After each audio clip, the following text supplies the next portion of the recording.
Bíblia no Evangelho de João, capítulo 14, que nós vamos começar a nossa mensagem hoje, está aí. Aquele que tem os meus mandamentos e os guarda, este é o que me ama. E aquele que me ama será amado de meu Pai, e eu o amarei e me manifestarei a ele. Vamos dar uma parada aqui e vamos pegar mais ou menos, porque quando Jesus estava dando este ensinamento, ele estava falando para aquelas pessoas que estavam mais próximas a ele, que o escutavam, que o ouviam, que aprendiam com ele acerca das Escrituras Sagradas. Ele falou, vamos sair do natural e vamos entrar na parte espiritual. De nada adianta nós fazermos declarações as quais nós não aplicamos elas na vida. Um remédio não vai ter efeito de você saber, conhecer, mas não utilizar ele. Assim, na vida espiritual, mesmo que nós fazemos confissões de fé, professamos uma fé, participamos de um ministério, frequentamos, em parte fazemos, isso de nada vai nos adiantar se nós, com a nossa boca, falarmos do nosso Deus, se nós, com os nossos lábios, confessarmos a Ele, mas deixarmos a parte prática de lado. Por isso, Jesus chamou os seus discípulos que queriam que Ele se manifestasse, que Ele fosse presente, porque o Evangelho não é uma religião. O Evangelho, ele é o poder de Deus para a nossa vida. Eu, por exemplo, quando comecei a conhecer a palavra de Deus, talvez com a maioria aqui, você chegou sofrendo. E sofrendo, o que a gente quer? A gente quer mudar, a gente quer alívio. E muitas vezes eu fui ao meu pastor para pedir ele oração, para pedir a ele para interceder em meu favor. Só que, quando eu comecei a aprender, eu vi que a oração, ela é tão importante, quanto é importante o que eu faço depois dela. Porque na oração, por exemplo, nós pedimos perdão, pedimos misericórdia, pedimos a graça de Deus, mas depois da oração a gente vai fazer tudo errado outra vez. Depois da oração, nós vamos andar de novo fazendo aquilo que levou-nos até o problema que nós estamos pedindo oração por ele. E eu via, por exemplo, que a minha vida, durante 8 meses, eu frequentando a igreja, e não era pouco, não, olha, segunda-feira eu estava lá na reunião da prosperidade, quarta-feira eu estava lá no culto da família, sexta-feira eu estava na libertação e domingo eu estava no culto dos filhos de Deus. E minha vida não mudava.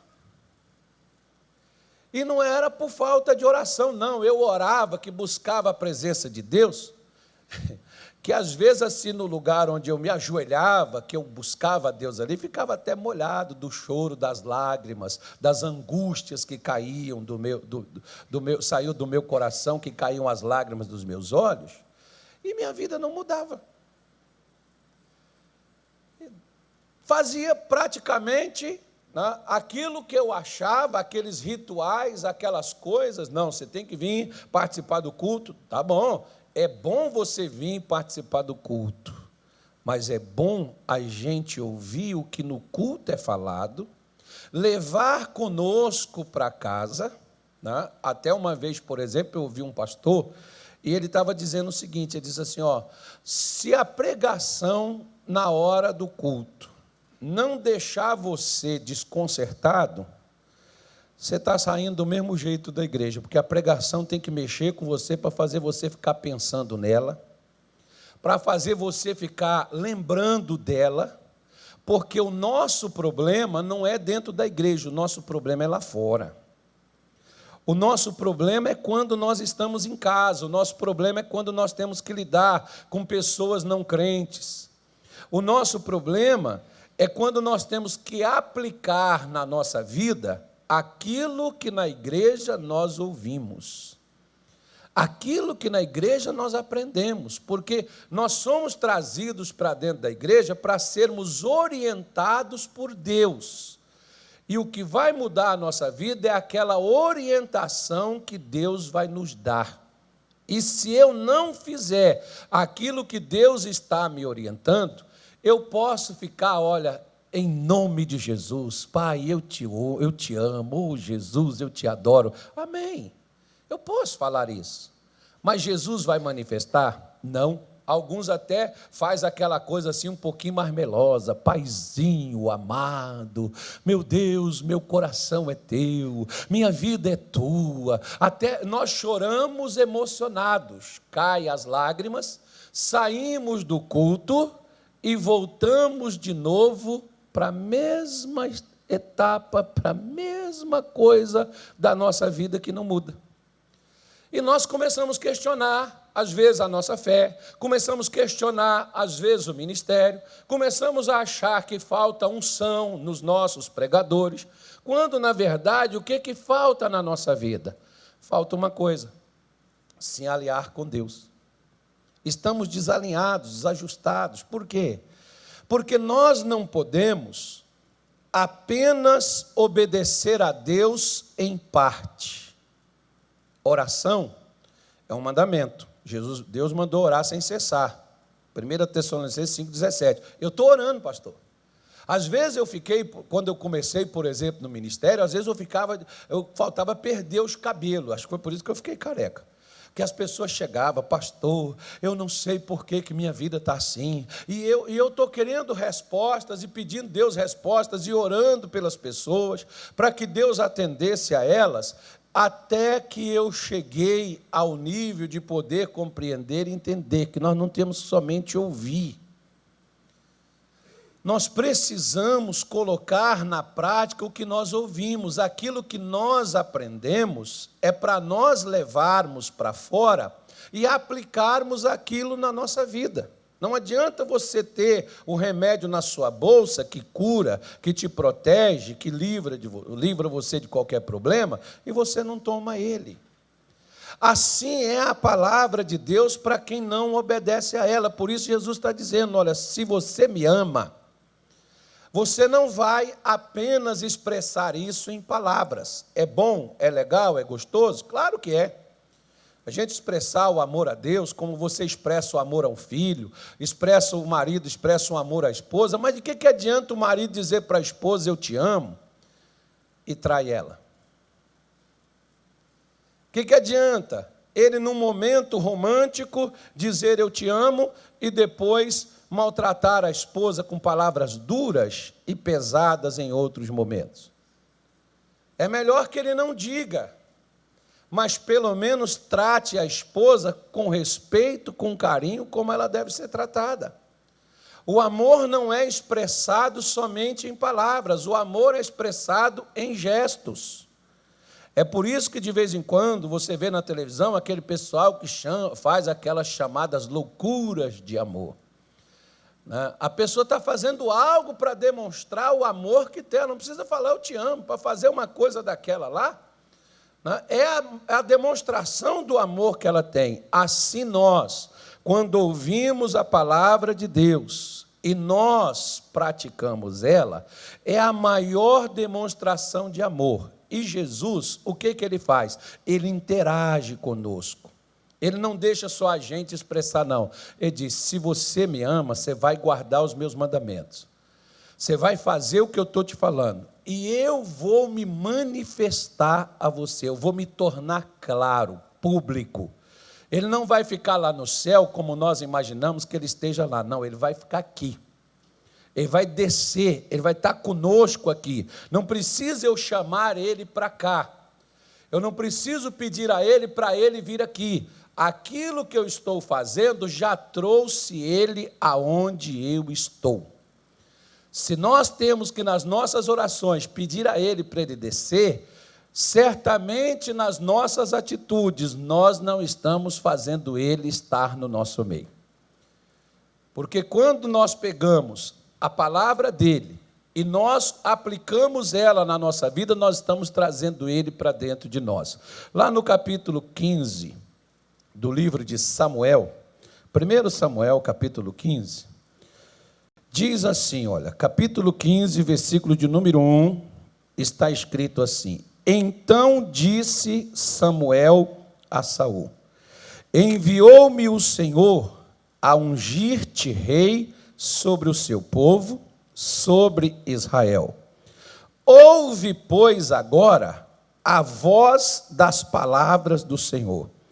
Assim diz o Senhor dos exércitos: Eu me recordei do que fez Amaleque a Israel, como se lhe opôs no caminho, quando subia do Egito. Vai, pois, agora e fere a Amaleque, e destrói totalmente tudo o que tiver, e não lhe perdoes. Porém, matarás desde o homem até a mulher, desde os meninos até aos de peito, desde os bois até as ovelhas, e desde os camelos até os jumentos. E Saul convocou o povo, e os contou em Telaim, 200.000 homens de pé, e 10.000 homens de Judá. Ok. Quem já conhece essa história aqui? Só para a gente encurtar. Não parecia que Saul estava disposto a obedecer o que Deus havia mandado ele fazer? Ele foi lá, convocou o povo. Olha o que o profeta chegou para ele: O Senhor me mandou te ungir e te deu uma missão. Escute o que Deus quer que você faça. Irmãos, preste atenção. Jesus não nos tirou do mundo para a gente viver dentro da igreja como no mundo a gente vivia. Jesus nos tirou do mundo e nos trouxe para dentro da igreja para nos dar orientação de como nós devemos viver daqui para lá. Não interessa o que a gente foi, não interessa o que nós vivemos, não interessa o que nós fizemos da vida, não interessa o que passou. O que interessa é a partir daquele momento que Deus está dando para mim e para você a missão a ser cumprida. Por que Deus não vai aceitar que eu não cumpra o que Ele falou? Porque a condição de cumprir, Ele me dá. A condição de cumprir, Ele me dá. Ele não deu a unção para Saul fazer o serviço? A mesma coisa, o que Deus te chamou no ventre da sua mãe, para você ser nesse mundo, Deus já deu a você a capacidade de você fazer. Você só não faz se você não quiser. Muitos de nós damos aquela desculpa: não, mas é que eu não me sinto preparado. A questão não é preparação, a questão é obediência. Esses dias, por exemplo, uma moça veio conversar comigo e ela disse assim: ai, pastor, mas não é fácil a gente chegar ali e está todo mundo olhando para nós. Você acha que é fácil também para mim? Porque se tornou fácil, uma coisa eu estou fazendo, eu não estou tendo temor no que eu estou fazendo. Por quê? Porque eu não estou fazendo culto para o homem. Eu estou participando de um culto com você, mas nós estamos fazendo um culto para Deus, e Deus não é o homem. Isso não pode ser algo normal para mim. Isso é algo especial.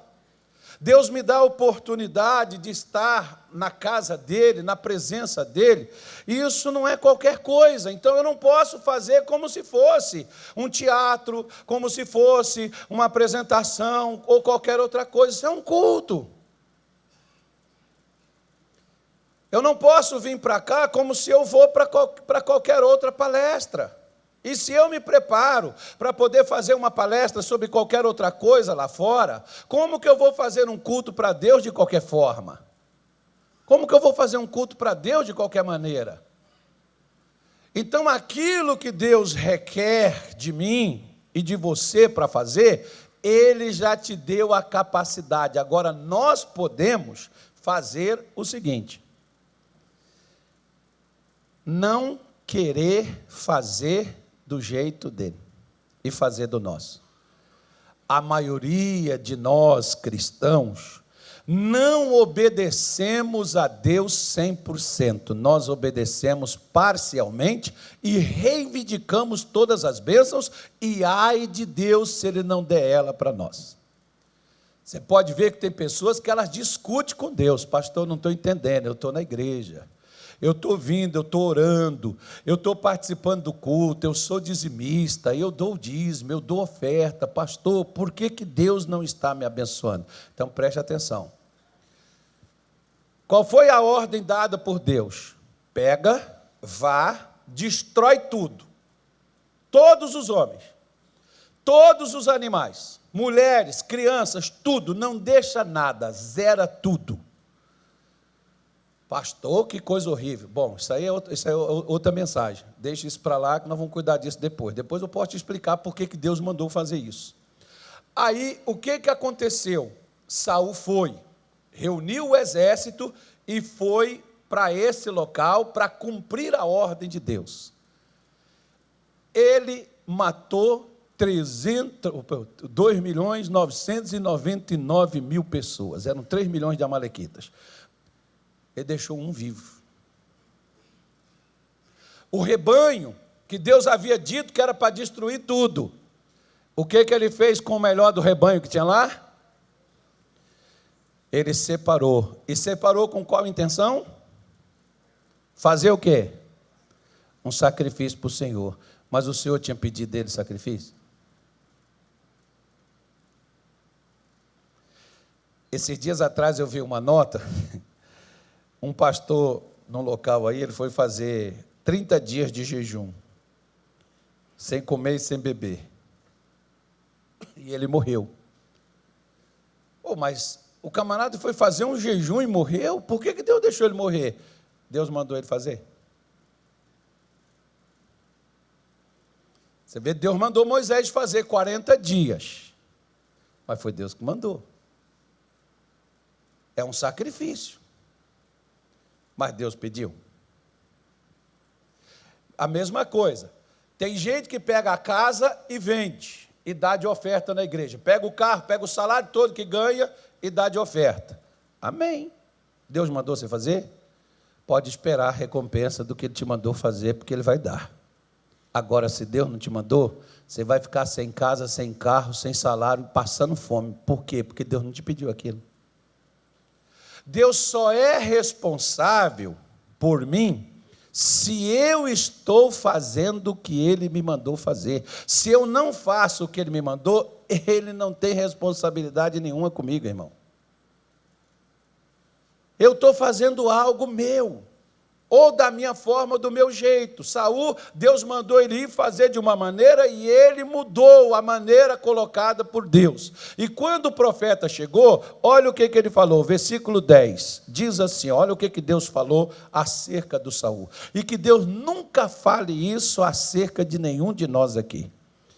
Então veio a palavra do Senhor a Samuel dizendo: arrependo-me de haver posto a Saul como rei, porquanto deixou de me seguir e não executou as minhas palavras. Então Samuel se entristeceu e toda a noite clamou ao Senhor. Olha só para você ver. O que Deus falou com Samuel antes de Saul retornar? Saul não tinha nem voltado. E Deus aparece para Samuel e diz: Samuel, eu me arrependo de ter colocado Saul. Por quê? Porque ele não seguiu as minhas palavras. De que adianta Deus me colocar, por exemplo, no ministério, se eu vou fazer o que eu quero e não o que Deus quer? Sabe aquelas coisas que muitos começam a fazer comparação e dizem assim, porque em tal lugar é assim, porque em tal lugar é assim, porque tem lugar é assim. Irmão, eu não posso copiar ninguém. Eu vou ser uma cópia barata se eu for copiar. Eu não posso copiar nem o missionário. Eu tenho que ser eu. O que Deus mandou eu fazer? Missionário só tem um. Não tem dois. O que Deus me mandou fazer? Qual é a parte que me toca? Certamente não é a mesma do missionário. Deus deu para ele. Agora, se Deus deu para ele, eu vou pegar para mim, porque ele está fazendo? Não, de forma nenhuma.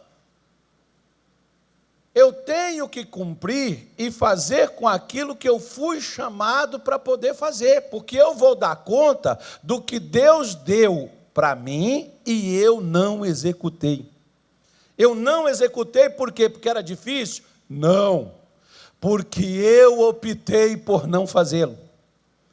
Como eu te disse, Ele, quando nos dá uma missão, Ele nos dá também a condição de executar ela. Nós só não executamos por opção nossa, porque nós começamos a racionalizar. Foi o que Saul começou a fazer. Mas por que tem que matar? Eu posso levar o rei comigo, vou poupar a vida dele, mas Deus tinha mandado ele poupar a vida de alguém? Não. Deus tinha mandado ele poupar ovelha para fazer sacrifício? Não.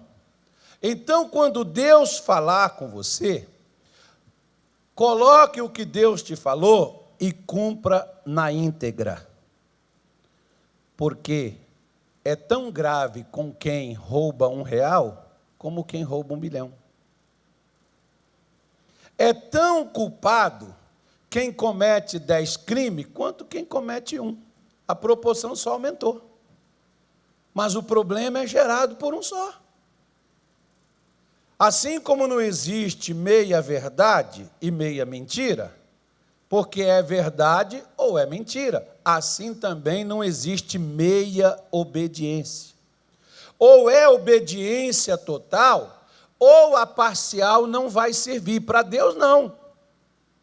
Muitos de nós, às vezes, batemos no peito, diz, não, pastor, eu oro, olha, pastor, eu larguei isso, eu larguei assim, eu larguei assado. Tá bom, você largou. Agora, o que você assumiu? Tem gente que larga tudo lá fora, mas não assume nada aqui dentro. Deus não te chamou para cá para ser enfeite de igreja, embora vocês sejam lindos, maravilhosos, que o Espírito Santo está na sua vida. Mas Deus nos trouxe para fazer algo por nosso intermédio, para a gente ser canal dele, não só aqui dentro, mas lá fora, abençoar a vida uns dos outros e abençoar lá fora. Ele chamou a gente para a gente ser luz, e nós temos que iluminar. Só que o que a maioria de nós fazemos? Nós preferimos não brilhar. Ficar do nosso jeito, não, porque, sabe, pastor, tem pessoas que chegam aqui comigo, olha, pastor, eu quero frequentar aqui, mas não quero me envolver com nada, não, eu quero participar aqui. Ok, você pode ficar aí, você pode fazer o que você quiser. Né? Eu não vou te obrigar, eu não vou pegar uma faca, colocar no seu pescoço, ou um revólver, colocar na sua cabeça e obrigar você a fazer. Nós é que temos que entender que Deus não vai nos abençoar por meia parte do que nós fazemos. Não vai adiantar. Você vê, Saul cumpriu quase integral, mas quase não é tudo. Para Deus, preste atenção. Não estou falando de dinheiro, tá, irmão?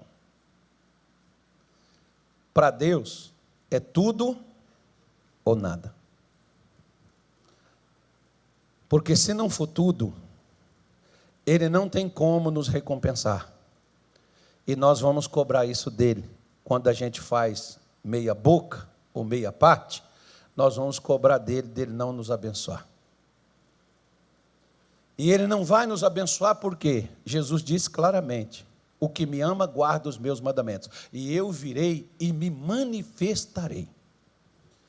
Deus quer se manifestar, Deus quer ser notório, Deus quer aparecer na nossa vida, Deus quer estar conosco onde nós estamos, Ele não quer deixar a gente só.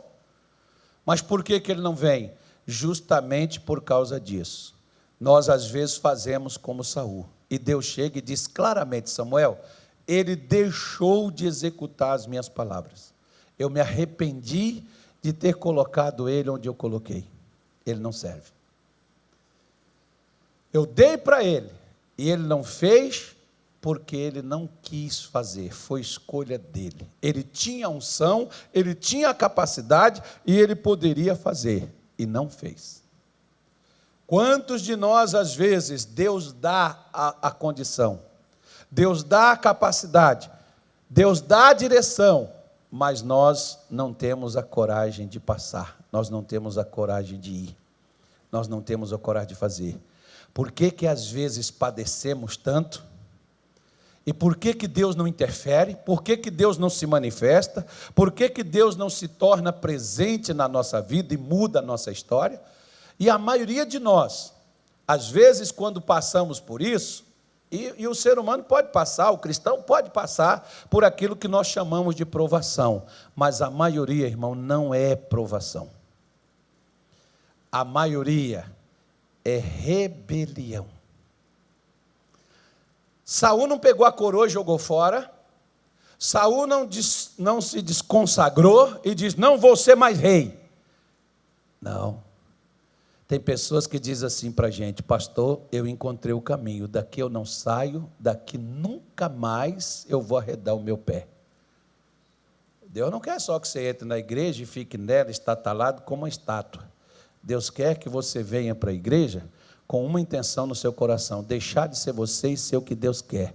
O que for para você fazer, ainda que isso possa custar a sua vida, você vai executar para Ele, porque você não serve igreja, você não serve homens, você é chamado e trazido para dentro da casa de Deus para servir a Deus.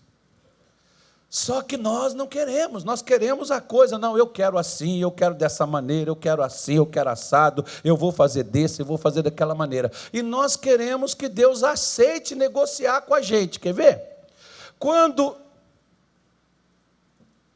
eu comecei com esse negócio de querer fazer alguma coisa na obra, eu tinha um pavor. De onde? Do Rio de Janeiro, porque você escutava, nunca tinha ido lá, mas você escutava aquelas histórias, comando não sei das quantas, não sei o quê, é vermelho, é preto, é roxo e tal, aquela coisa, é tiro, é bala. Eu falei, Deus, eu vou para qualquer lugar que o Senhor quiser, menos para o Rio de Janeiro. Senhor, vou me entregar. Fui lá, cheguei para o meu pastor, falei, ó, já entreguei meu lugar, saí da empresa, fiz o acordo, estou aqui, se eu precisar, estou aqui para poder fazer. E fiquei, irmão, ó, 93, 94, 95, 96, 97, junho de 97, não, maio de 97. O meu pastor chegou e disse assim, Carlos, o missionário me pediu um pastor, e as características do pastor que ele me pediu, você tem. Eu falei, para onde, meu pastor? Ele disse assim, para Caxias. Eu falei, aleluia, Rio Grande do Sul, vou lá para o sul, aquele negócio lá, Pelotas, Gramado. Nunca fui para lá. Falei assim, vou lá, poxa, legal. E fiquei até entusiasmado. Ele disse assim, ó, ele falou para você orar, para Deus confirmar isso. Aí entrei em oração, irmão, jejum, Senhor, em nome de Jesus, confirma se é do Senhor, Deus, Caxias e tal. Aí, irmão, passou mais ou menos um mês, o pastor me ligou, Cássio, você está orando? Estou. Pastor, só fazer uma pergunta para o senhor. É Caxias? Ele falou, irmão, Caxias, é Duque de Caxias, Rio de Janeiro. Eu falei, tá bom, Senhor. Comecei o jejum naquela hora, imediatamente. Não como mais, não bebo mais. Deus, tira da cabeça do missionário. Não deixa ele esquecer, ele lembrar de mim. Não, isso não é do Senhor. Eu só lembro que eu falei para o Senhor, que a gente conversou e ficou entendido que para lá não. Eu expliquei para o Senhor direitinho. Eu achei que Deus tinha aceitado, irmão. Na minha cabeça eu tinha crido que Deus tinha aceitado aquele negócio. E na hora eu jejuei 3 dias, não comi, não bebi. E aí o telefone tocou. Quando eu atendi, ele disse assim, o missionário disse que é para você estar lá amanhã, 7 horas da manhã, sua passagem já está comprada. E eu falei, Deus. E o mais legal foi os crentes na igreja. Quando eu falei, gente, ó, o missionário me mandou para o Rio de Janeiro. Aí, o quê, pastor? Rio de Janeiro, cuidado. Cuidado, pastor, eu já fui lá, sei onde é a igreja. A nossa igreja ficava 200 metros da maior favela da Baixada Fluminense. A igreja onde eu ia ficar. De lá você olhava as balas assim, ó, você via só o fogo. É o primeiro dia que eu cheguei para ser aquela salva de palma, né? Aquela coisa assim para comemorar. Foi 3 horas de tiroteio dentro da... Não fechava os olhos, que começava a fechar, parava, outra vez. Pois é, e eu falando, Senhor, o missionário se enganou, isso não é do Senhor, Deus. E eu fiquei 5 anos e meio no Rio, irmão, sabe para quê? Sabe para quê? Só para saber se eu ia fazer ou não o que Deus tinha me colocado para fazer. Às vezes Deus não te deixa sair de um trabalho que você está pedindo a Ele para poder sair, porque Ele quer que você fique lá. Por que Deus insiste para a gente poder fazer? Porque Deus sabe que obedecer é melhor do que sacrificar, e na obediência Deus está presente para agir. Obedece. Ah, mas eu não quero. Mas obedece. Na nossa obediência a Deus é que virá a manifestação de Deus para a nossa vida. Faça o que Deus está requerendo de você, mas faça de coração. Não vai fazer igual ela que começou a fazer chateada, aborrecida, não. Deus sabe o que é melhor para a gente. Embora na hora você não entenda, você não compreenda, depois você vai entender perfeitamente. Vamos ficar em pé? Em nome de Jesus, feche os seus olhos, abra o seu coração, e onde você falhou, onde você errou, esquece. Está passado um pano agora e apagando tudo. Jesus está deixando para lá. Não deixa o diabo ficar lhe culpando, lhe condenando. Pastor, eu falhei, eu errei. Amém. Nós vamos pedir a Deus, você vai erguer sua cabeça, você vai caminhar de hoje em diante, escutando a voz de Deus. Porque o que Deus te manda fazer, Ele te capacita para tal, irmão. Você não está sozinho, não. A unção de Deus vai com você, para você poder executar a vontade de Deus, seja o que for. Deus não vai mandar você matar ninguém, como Ele mandou Saul fazer.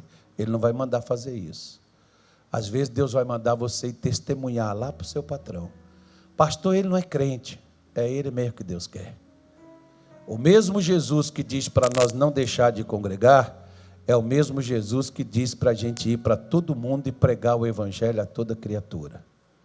Às vezes Deus vai mandar você ir para aquela pessoa drogada. Pastor, eu nunca lidei com isso. A unção dele vai com você para ajudar você a lidar. Feche os seus olhos. Em nome do nosso Senhor Jesus. E diga assim comigo: Senhor meu Deus, diante da tua presença, eu venho nesta noite pedir ao Senhor que me ajude a deixar as coisas que para trás ficam e buscar as que estão adiante de mim. Onde eu falhei e deixei de executar a missão que o Senhor me deu, eu te peço que me perdoe, que me lave, que me purifique completamente de toda rebeldia, de toda afronta que eu fiz a ti. Em nome de Jesus, vem agora e entre no meu coração e me dê a tua unção, a presença do teu Santo Espírito, para que eu possa andar de acordo com a tua palavra. Eu não tenho, meu Deus, condições de obedecer o Senhor com meu coração vazio, com as minhas mãos fracas. Espírito Santo de Deus, venha nesta noite de hoje me ungir, me fortalecer, me renovar, para que eu possa me levantar e sair daqui para caminhar com o Pai. Manifeste, Senhor, a sua presença na minha vida. Seja o meu Deus, guia-me pelas veredas da tua justiça, não por minha causa, mas por amor ao teu nome.